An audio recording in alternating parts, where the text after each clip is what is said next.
Alrighty, Yeah. and we're live. There we go. So yeah, Hello, everybody. second edition of the Ball Blog Live Show. Yeah, I'm Jason. That's Jack. That's Nate. What's going on, guys? How you doing? doing well, real well. Yeah, I'm doing all right. Was hoping for more, but I guess you get what you get. You don't get upset. Yep. That's one way of Yeah, putting yeah. it. And Yeah, the Red so- Sox being the Red Sox, it's basically this 5-game winning streak has been sandwiched in between 2 3-game losing streaks. It's wild. Right. So yeah, funny. and obviously the deadline ending a little over an hour and a half ago. The only move the Red Sox made outside of trading Kike Hernandez last week was trading for infielder Luis Urias from the Milwaukee Brewers in exchange for minor league pitcher. Pretty underwhelming, I would say. At 6, of course, we all had thought there was no move because there wasn't one announced. But we know that these moves kind of filter in through the media a little after 6. And Urias is a guy. He had a pretty 2 good years. 2021, the 2021-22 season, and the 2022 season. You know the 2 seasons I'm talking about. So yeah, like he was fine those years, and this year he's been in AAA, and he has not played well when he's been in the majors. Pretty underwhelming move. I guess they're trying to hope they can get him back to where he was, and maybe can handle second better than Arroyo. Maybe bridge second until Meyer's up. Either way, they're staying put. They obviously didn't trade Paxton, Duvall, Turner, Martin, Jansen, so they kind of like this group, and they're going to ride with it. What do you guys think? Other than it's pretty underwhelming. I personally didn't like this plan. It's buy or sell. It's not ride with what we have because what we have isn't good enough. That's where I'm kind of at. Nate, what about you? Yeah, interestingly enough, Duvall didn't get traded. We kind of Yep. all thought that there was a good shot that he was going to go since, we kind of want to sort of get some young guys. He's a guy that could provide some value for other teams. It's not like he's played much of a role on this team. I think the injury definitely derailed this season. But yeah, it's not enough. It's not even close. And I can see where they're coming from with the amount of guys coming back from injury, but just like again, I think, and this is a big issue I have with Bloom. I think it's just too much of hoping that everything goes right. I mean, on the infield side, I kind of get because I mean I think Chang is a guy that I'll accept. I think he's a acceptable guy at the position strictly because of his glove. He has a very good glove. I mean, his hitting isn't good, but you can at least hit a home run here and there. He's kind of like that typical Rays player, as you always say, Jason. So I'll take that as a backup or a platoon guy when Story comes back. But the pitching, I mean you go for 0 pitching just because you think that, Garrett Whitlock, Tanner Houck, and Chris Sale are going to come back and the rotation's going to be fine. No, you can't think that, especially with Chris Sale, because it seems like he gets injured every 2 seconds. I could see him coming back and going right on the IL again. Tanner Houck, it's been back and forth constantly between the bullpen and the rotation, and maybe it's like he's in the rotation, but he doesn't want to be. He'd rather be in the bullpen. And then Whitlock just hasn't been the same this year. So I really think we should have at least tried to go for a starter. And Jason and I were talking about this earlier. A guy like Aaron Savali who went to the Rays would have been perfect.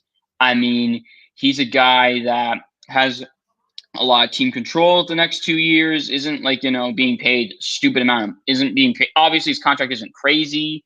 I think he's a guy, he's not great, but he's a guy who can eat up innings and take up that 4th rotation spot. And he's a New England guy, which is a plus, who grew up a Red Sox fan. So it's just not good enough. Not even close. I think I'm with you. I think it would have been great to get a starter who was under contract for multiple years. But you see what Cleveland got for him. They got a top 40 prospect in baseball. That's a legit return. And I don't think at the end of the day, Bloom was ready to go all in that sense where we're going to have to trade a combination of Rafaela, York, or Roman Anthony, something like that. I don't think he was ready to do that because we haven't seen him, trade any prospects. And I don't think his first trade like that would be 2 of our best and 2 of the best in baseball going. And I also don't think he has enough faith in this team to make that big of a splash because, rightfully so. You look at how stacked the AL East is, and, we are behind. I don't see how they would have gone all in to that sense, considering that it was a seller's market. Price of guys was high.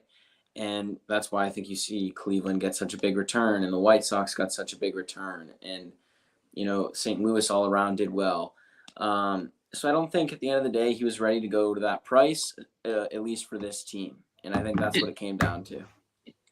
I mean, how good is Savali? Is the price for him really that steep? Like, do you really think we'd have to trade like 2 of our top prospects to get him? Like, is he really that? He's been really good this year, and he's Mm-hmm. this year he's a potential Cy Young candidate. I didn't know he was this good. I thought he was kind of in the back end. In general, in his career, he's been okay, but this year, he's almost a 3-WAR guy, at least. He's WAR breaking out almost. He's got a 2.3 ERA. Granted, only 80 innings pitched, whereas some other guys are at like 110 right now. So he won't be an ERA candidate, Cy Young candidate, considering that he hasn't pitched enough, depending on how much more he pitches. But he's been very good this year. Last year struggled. 2021 was solid. All around, he's been very solid in his career. And he's under control for, I think, 2 years past this year. And we all know what Tampa Bay does with random pitchers, and imagine what they're going to do with a guy who's actually talented, So I think they think that was worth it. Okay, I guess in the case of Savali, it's a bit more understandable. But were there seriously no other starting pitchers on the market that we could have been that were basically obtainable? Like, were there any guys that were, I don't know, had a maybe lower price, or was it kind of sort of limited in terms of starting pitchers? Huh? Yeah, there definitely were. I think one being Flaherty, who the Orioles got. I mean, he was pretty cheap. I never saw what they gave up. Did you see what they gave up? Yeah. And even Michael Lorenzen, like, not a crazy price there. Like, they definitely could have gotten even Rich Hill too. Like, there were starters traded for not much. So they definitely could have gotten one without, selling the farm system or breaking the bank. But I think at the end of the day, they're confident with the young pitchers they have. They like what they've seen from Crawford. Obviously, there's a lot to like from Bayo Paxton, and maybe they like Sale coming back. So who really knows? I guess. There definitely were starters available. Jason, what do you think about it all around? You got to have gotten a pitcher because the past 2 trade deadlines, you needed pitching, and what did you fail to get? Pitching. I know you got Robles and Davis in 21, but that wasn't enough. Robles at the time was solid. He was a solid guy, not like a setup man or closer. I know they had Barnes, but like you kind of needed a setup man, and Robles really wasn't that guy. He eventually turned into that guy, but not. You needed more than just him. He was a roll the dice pitcher at best, Jason. Yes, let's just put it out there right now. I don't think he was ever really all that good when he was on the Red Sox. Same with Davis. At the end of the day, I think they both kind of just stunk. They really did for the most part. I think Robles had some flashes and then he got bad. Like Robles was kind of a heart attack too. Like, he threw hard, and some he did have like. But he couldn't throw strikes, Yeah, and then Austin Davis was like good as an opener at one point in 2022. And then I think Cora overused him, and he just went downhill. And yeah, I mean, Schwarber was a big win there, but I think last year was pretty clear that they weren't going to do anything. They didn't trust. Oh.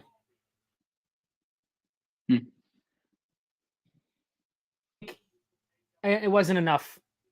Not enough. Not even close. Just to not get a single. I think they have too much confidence.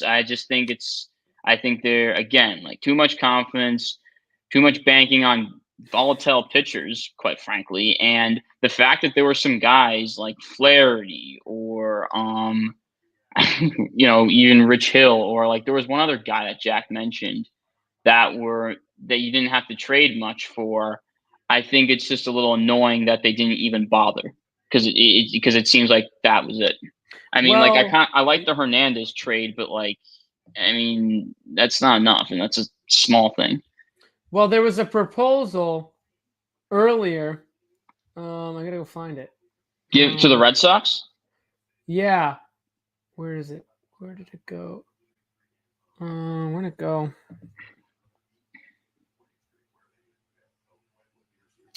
I can't find it. But it was basically what? Cesar Rafaela and Roman Anthony for Blake Snell. That was wild. And Preller said no.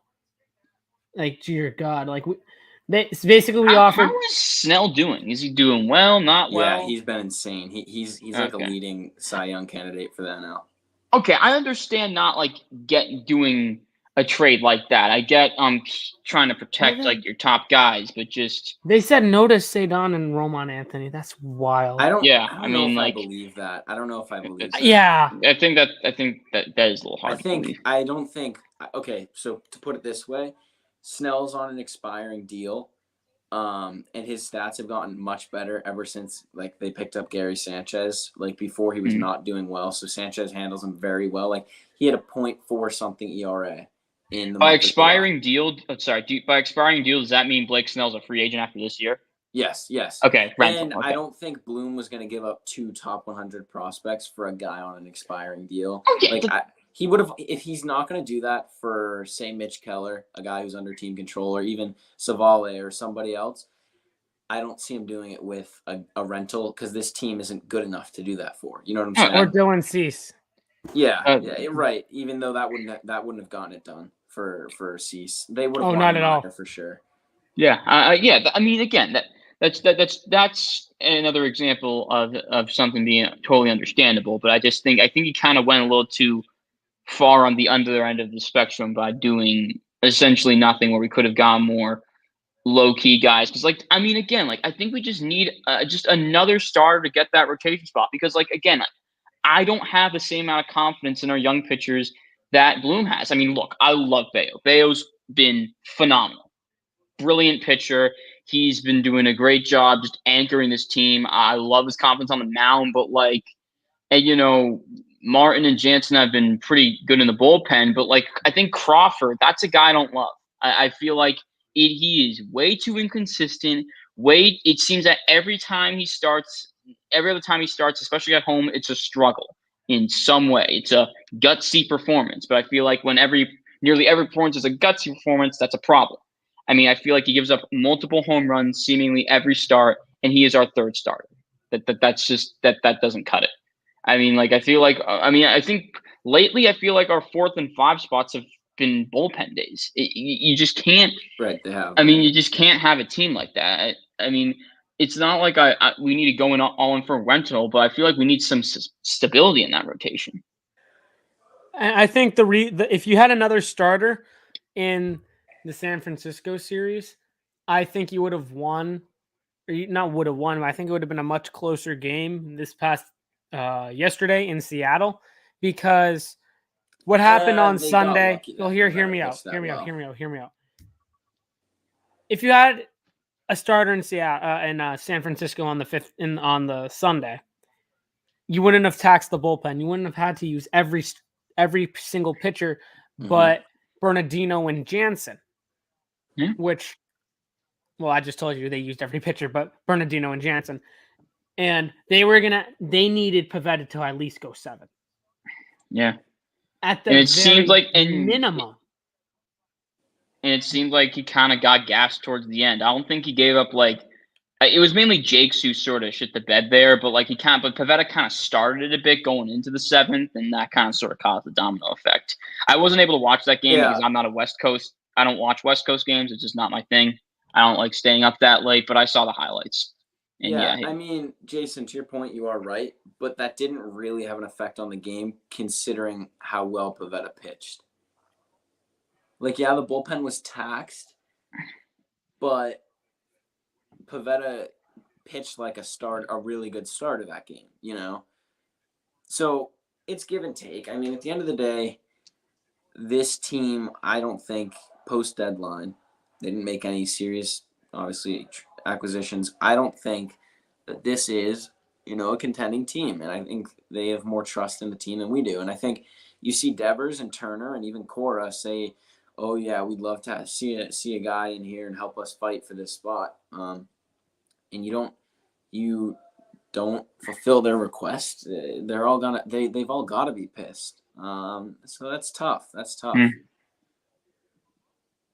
Yeah, I agree. But yeah, I mean, I said ahead of the deadline to really try and at least shore out some of the flaws, and I just don't think they've done that, especially when it comes to the rotation. It's just we still have 3 guys, and I don't know who do we think is the first guy to come back? Like, whether it's Story's Sale coming back Friday. Who? Yeah. So Story's coming back Friday. No, I'm talking about pitchers. Out of the pitchers, like Pitchers? Oh, I Sale, thought you said out of Whitlock, injuries. and Sale's definitely. Yeah. Who? Houck. Sale. So Sale, Houck, Whitlock, okay. and Houck. Sale's going to be the first one back. Mhm. And who knows with Sale? That's the thing. Who knows with Sale? It's ridiculous. How often he gets hurt. I mean, like, his injury this year is absurd. Like, I mean, Jason and I we're making a joke about this conversation. I mean, like, first he was placed on the IL. No one knew why. No one knew the timetable. And then, a couple of days later, I think we got some sort of vague, like, shoulder inflammation for the up team time. I don't even know what it is. And then, again, like, we weren't sure on the timetable. And then he just got placed on the 60-day IL, which I get. There's, like, strategy with that, with opening up a roster spot. But it's just like, he's not a guy you can have faith in. I'm sorry. I just don't think Chris Sale's a guy you can have faith in to sort of get this rotation back together. Yeah. I mean, even when he pitches well, because, like, how long is it going to be until he gets hurt again? Right. And I think, like, for Sale, it took – how many starts did he make? Does anybody know? This year? Yeah. Was it 8? He was placed on the IL on June 1st. That's what I think that was it. So let me check how 2 many months starts he made. I mean, yeah, it's 10? like 8 to around 10, 10, I'd say. Guess. The point I was going to make is it's going to take him, once again, more time to get back. So he made 11 starts. Mm-hmm. And his first, 4 or 5 were not good. And he flipped a page, though. It took him some time to get back into the swing of things, some time to adjust. And at the end of the day, you're going to end up having to do that again with him. He's not going to come back and be ready to shove. He's going to take more time to adjust. He hasn't pitched much in the past 3 years. We all know that. So it's not like he's going to be back making starts and being that effective Chris Sale we know. I think it's going to take more time. History shows that it's going to take more time for him to get back to where he was. Yeah, Jack, that's another excellent point you made. And when I was thinking about, I mean, just because they're back doesn't mean that they're ready to pitch really well. I mean, they're probably it's going to take some time to adjust, and or that they're going to be guaranteed to struggling. Stay healthy. Yeah, to add to your point, especially since Garrett Whitlock, another guy we're banging on to come back in the rotation, he has kind of been struggling all year, quite frankly. I mean, it's been a tough year for Whitlock. So what are we going to see from him when he comes back? It's hard. I feel like it's hard to have confidence in these guys. It's just so much so to where you do nothing. And you don't know if these guys are going to be healthy because theoretically, Story can come back and then maybe something happens and he gets injured again. Mm-hmm. Who knows? And then you're in the exact same situation you were pre-trade deadline. Or what if Houck has a setback, or Whitlock has a setback, or Sale has a setback and gets hurt? Then you're looking. I feel like that's not the writing's on the wall. Not really. That's not really a way to put it. But I think the way to put it is, if there is going to be a downfall of the 2023 Red Sox, you're going to look at this trade deadline and think, man, and especially if they end up a few games short, you're going to look up, man, this team had the talent. They just needed one more guy. Yeah. Especially if it's and winnable games of the rotation. Yeah, because I think them keeping Paxton, I think Duvall makes sense. The return probably wouldn't have been outstanding, and he is going to help them for the rest of the year. I guess, It's not like we let Adam Duvall walk without getting anything back.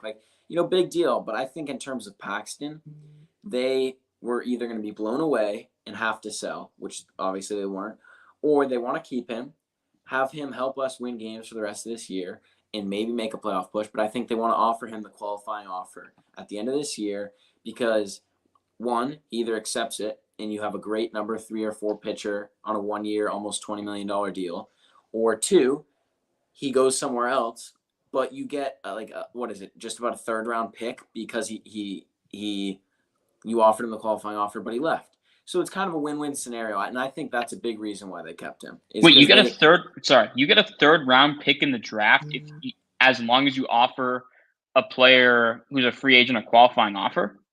Yeah, so we got one for It used to be Evaldi, stupid. Yeah, it used to be. right? We got one for Evaldi. What do you mean it used to be stupid? Like I'm learning new. I love what I'm learning right now. It's cool. All right, go on. Well, to add on, it was a third round pick because they went over the luxury tax. It would have been what, a second? Second, yeah. It would have been a late second rounder. But they went over. That's why it was so important to go under the luxury tax last year. It wasn't about the return. It was about getting under the tax so you get better draft picks. Yeah. So basically, as I was saying before, it used to be stupid. Get a second. Yeah. What do you mean it used to be stupid? Because the qualifying offer used to be you offer someone the qualifying offer and you get two first round picks. Wow. Victor Martinez. Was this pre-CBA? This was like way back. Like way back. Okay. Yeah. What years, Jason? Do you know? Who, what? What years was this? I don't know, but it used to be you got two picks. We're talking like the 90s, the 80s, or after that? I don't know. They were high draft picks though. Let me look it up for you. That's crazy. That'd be crazy. Everybody would be happening. Okay, so I'm guessing this is probably something that happens pretty often because like they don't even need to sign as long as you just give them that offer. You can get you have a chance at you get a decent draft pick. Yeah. So you're saying with Paxton, right? If they offer him the qualifying offer and he leaves, they'd get like a second or third round pick. And that's if he doesn't sign. That's only if he doesn't sign that qualifying offer. Correct. Yes, if he leaves, yeah. But here's the thing: we cannot give Justin Turner the qualifying offer, right? Because he's already been offered it. You can only be offered the qualifying offer once. And we've already given him a qualifying offer. No, he was given the qualifying offer by the Dodgers in 2016. So okay. They need to be the first team to give that person that. Yep. Paxton has never received a qualifying offer. Huh. Right. Who else hasn't? This stuff's fascinating. I love it. Really. Yeah, Paxton's the only candidate now to receive the qualifying offer. I mean, unless they give it to could they give it? They could maybe give it to. I mean, obviously Arroyo would be eligible, but that's not. No. No, Arroyo's not even a free agent. He's not. He has one more year of arbitration eligibility. Oh, okay, I didn't even know that. His ass. Yeah, that makes sense. And it's not like they're gonna give it to Duvall either. I'm trying to find when compensation was too. Let me look up the 2011 CBA. But anyway, I feel like my bigger issues with the pitching more than the middle infield in terms of what was done and what wasn't done, especially considering that the middle infield's already gotten better by trading Hernandez. Right. With him not playing shortstop at all, that definitely helps. Yeah, and they got an awesome return. I love the return. They got 2 minor league pitchers, and one of which is already our 30th best prospect. So we got somebody of actual value for Kike, which is crazy. How's he doing right now with the Dodgers? Has he been raking at all, or just not really doing much of note? Yeah, I think he was 3 for 6 in his first 6 at bats. Now 9 at bats, he has 3 hits. So small sample size, but I think something crazy. It's 6 for 15. I think it's 6 for 15. That's pretty good. Apparently, because 3 for 9. 3 for 9. 3 for 9. Okay, so Brazier has pitched 16 games for them. Yep. So that's a total of how many innings? I just want to look at his innings pitched for them. So he's pitched 17 innings, 16 games, has a 1.00 ERA. No home runs allowed, I don't think. 1 save, 1 win. And you know what? Good for him. I just feel like the Dodgers are just a better organization when it comes to helping pitchers out and developing them. So I don't think that no hit by pitches. 13 strikeouts, 5 walks. So his walks are still up a little, but not even actually. They're not even. So yeah. All I could say is good for Brazier because I knew that he would just keep sucking if he was still on the Red Sox. I mean, he was so bad with the Red Sox, and he probably may need a change of scenery and probably just better pitching coaching or whatever. And a similar thing might happen with Hernandez. I think, Jason, you've told me that the Dodgers see a hole in the swing and think that they can fix it. So yeah, we'll see with him. But like, and I mean, I think Brazier's throwing a cutter now with the Dodgers, so it's like they see things in these guys, and at the end, like it's the same thing. Tampa It's Bay, normal too. Jake Diekman. Yeah. Look at Diekman with Tampa Bay. This is actually he's on the Rays now. Yeah, this is He was on even the more Red Sox a impressive. bit last year and stunk. So wait till you see this. This is even more impressive than the Brazier stuff. So he was DFA'd by the White Sox. He was horrible with them, right? When was he pitched- DFA'd by the White Sox? End of Earlier last this year. season. No, earlier this year. He Oh, had okay. he had a 7.94 ERA in 13 games. So he's Holy terrible. mackerel! And since then, he's pitched 28 games with the Rays, 22 innings, has a 2.45 ERA, and a 169 ERA plus. His FIP is high. His FIP's a 409. But either way, he's been very effective for the Rays. And he was obviously not good with us, terrible with the White Sox. So it's the thing, like the Dodgers, the Rays, and even the Braves, like they do this with pitchers and stuff. So, I mean, it is what it is. The Red Sox have definitely done it with some guys, Schreiber, Bernardino. I guess you could say Whitlock too. So, yeah. Nah, it's debatable right now. I Give gotta and say. take. I don't know. I feel like they're still putting him in the rotation, even though he doesn't want to be, and that's making him pitch worse. But that's a discussion for another day. But Yeah, I think with Whitlock it's tough. Like he's a really good pitcher and he has good stuff, and it makes sense why you want to try him in the rotation. Like Chris Sale started his career as a closer, and they moved into the rotation. We all know how that went down. Like it makes sense why they want to start him, but his velocity dipped. He had his hip injury. This year's velocity dipped again, elbow injury. Like they've got to be careful with him because you don't want to ruin the reliever if the starter doesn't work. But yeah, it's a good point, guys. I think I got to run. Unfortunately, I can maybe join back in a little bit. What time are you gonna go to, Jason? I have no idea. All right, I don't know. I'll let you know. I'm not gonna go through the game. Yeah, Probably not. I want to watch it normally.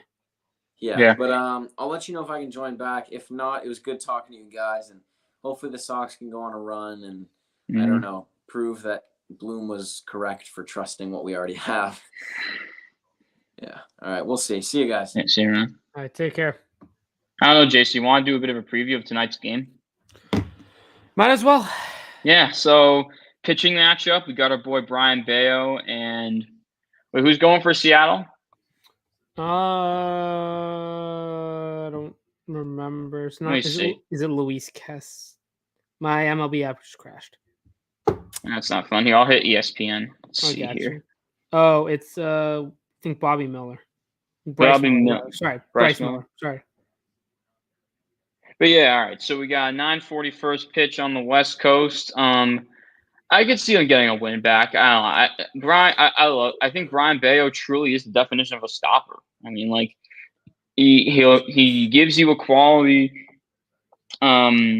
performance every time. He's reliable. He keeps the team in the game, and I could see him getting a bit of shove in, and Red Sox taking this win back and ending and sort of stopping the 3-game skid. I feel like it's time, Although, huh? I didn't say anything. Okay, yeah, but so yeah, he's going up against Bobby Miller. Wow, these guys have very similar numbers. Bryce Miller. Yeah, these guys definitely have pretty similar numbers. Bayo definitely has a bit of a better ERA, but a worse whip. Miller has a bit worse of an ERA, but a better whip. I think Bayo's probably made more starts since he has significantly more innings, but yeah, this should probably be a close game. I think Sox win it 4-2. I feel like it'll be kind of similar to the second game against the Rangers, where they lost the first game kind of bad, but then kind of had a nice solid win. That was in the second game, and I believe Bayo pitched that game. So yeah, I could see them getting a win today. They need this win desperately. They got to get out of that 3-game slump. Not make it 4. 2 out of 3. Yeah. 2 of the 3 losses have been games that were winnable. You came back in both of them to lose. And get what? And the Rays are up 4-0 on the Yankees. Yeah, Rays are up 4-0 on the Yankees. Have the O's played yet? How are the O's doing? They're either playing or they've played. They are 3-3 against the Blue Jays at Rogers Center in the top Okay, floor. so all the AL East teams are playing each other. Oh yeah. And so all right, got a bit of a beat up. That helps a bit, but yeah, I think the Sox need this win. I feel like they have the best guy on the mound to do that. So yeah, hopefully they can notch out that W because we definitely need it. We don't want this to become 4 games and maybe even 5 games. Like who's pitching tomorrow? Is it Paxton? No, it's Crawford. Crawford and Paxton switched. Crawford and Paxton, yeah, especially with Crawford, who you never know what you're gonna get with. I think he's a roll the dice pitcher. I definitely think he is. So yeah, I feel like agree. with the Red Sox having their best guy on the mound, they got to get enough support and really get this W in because I think tomorrow can be kind of unpredictable. Day game after a night game, a getaway day. So yeah, they should definitely get this win here. You do not want to get swept. You don't want to follow a 5-game winning streak with a 5-game losing streak. I know they're going to face Toronto, and they've had their number, but that'll definitely come to an end eventually. All good things must come to an end. I think that's one way we look at this. And then when we look at the offense of the Sox, they've got to step it up. They haven't scored that many runs really since the road trip started. Maybe this is the day night that the offense breaks out again and goes on a hot run or a hot stretch. I could definitely see that. I could also see you got to give some runs for Bayo. Bayo, you owe him a lot.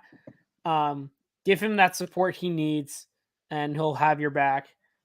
Miller's 7-3 with a 3.96 ERA. So just looking at those numbers, seems like he's a pretty solid pitcher. Score runs, also score runs later because we've been scoring early and having done nothing in the middle.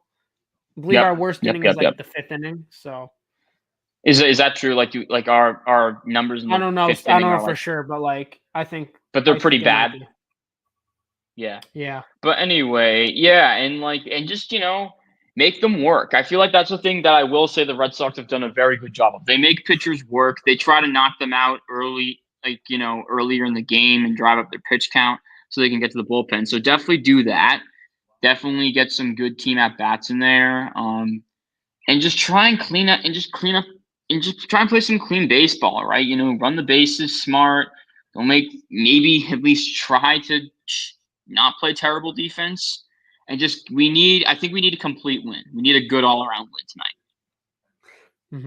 Mm-hmm. A win's a win, but I feel like a good all-around win tonight would definitely be would definitely sort of help the team and their spirits. Because Jack did bring up a good point. Like they're maybe pissed right now, considering that they felt like they were maybe only one guy away from being able to make a push for the playoffs, and they've done nothing. Yeah, I mean, clearly they have different views of the direction. I don't know. It just feels vague. They wanted young guys with years of control. They didn't get it. Bloom said they were eyeing a starter, a back-end veteran starter, and a relief pitcher. Didn't happen. It happened last year. I feel it kind of proves your point of how Bloom's kind of like a pathological liar. He says stuff and just never follows through with it. I think this is another perfect example of that. Yeah, no, exactly. I'm just moving my desk back to where it was. I had it facing my TV, but now I just moved it back because I'm not gonna watch the game with my desk. There we go. But yeah, anything else? I don't know if I'm gonna do this stream for longer. Anything else? Unless you have an idea. No. I mean, I just want to get a look at the schedule, sort of see what upcoming teams they have. After this, we have a 10-game homestand. That's gonna help. Oh, is it? Actually, yeah, it probably will. Yeah. Okay. I mean, this is pretty this homestand's pretty favorable. That does help, but this team's unpredictable. Because exactly. Because bad teams of what they've struggled with, quite frankly, this year. Yeah. It's crazy. They're kryptonite. So yeah, and then wow, I mean. This is easy though. I will say objectively, this is pretty easy. They get Kansas City after Toronto. They get Kansas City for Detroit, and then Washington. So maybe they can go on a bit of a run, but and then it gets okay. So the August schedule is very interesting. It's like really easy, and then it gets pretty tough. So And do you know what I worry? Yeah. Do you know how the Dodgers got the Dodgers, the Astros got Verlander back? Mm-hmm. What I worry, you see the Astros 7 times in August. Yeah, they haven't been like super dominant this year compared to the other years, but they're a strong team. They are a really strong team. And they face they face 4 in Houston, and I feel like the Red Sox over the past couple of years have just struggled playing in Texas. Period.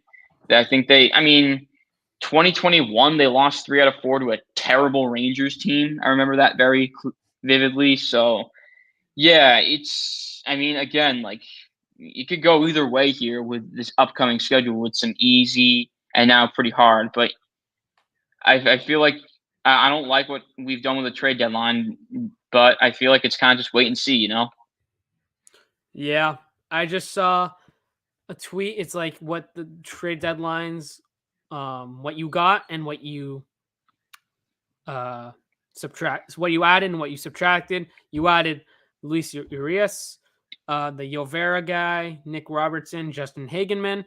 Both of those are prospects. Out Kike Hernandez, Bradley Blalock, the guy we just gave up for Luis Urias, and Marquez Johnson, the guy we gave up for Yovera.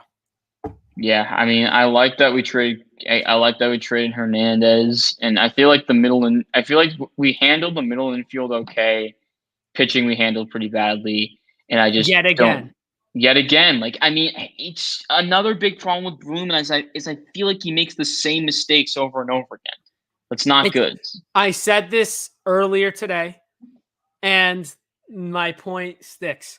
It's not about the moves that Bloom made. It's about the moves Bloom didn't make. Mm-hmm, mm-hmm. And like I didn't realize how good Savali was, and I kind of understand that we didn't go for him. But it seems that there was decent amount of availability for lower back end starters that didn't have such a steep price. So right. I didn't get why we didn't even really try for competitive teams ones. Go make aggressive moves. But I don't even think I'm like getting a guy who can eat innings in that 4th or 5 spot for a cheap price isn't even all that aggressive. Agreed.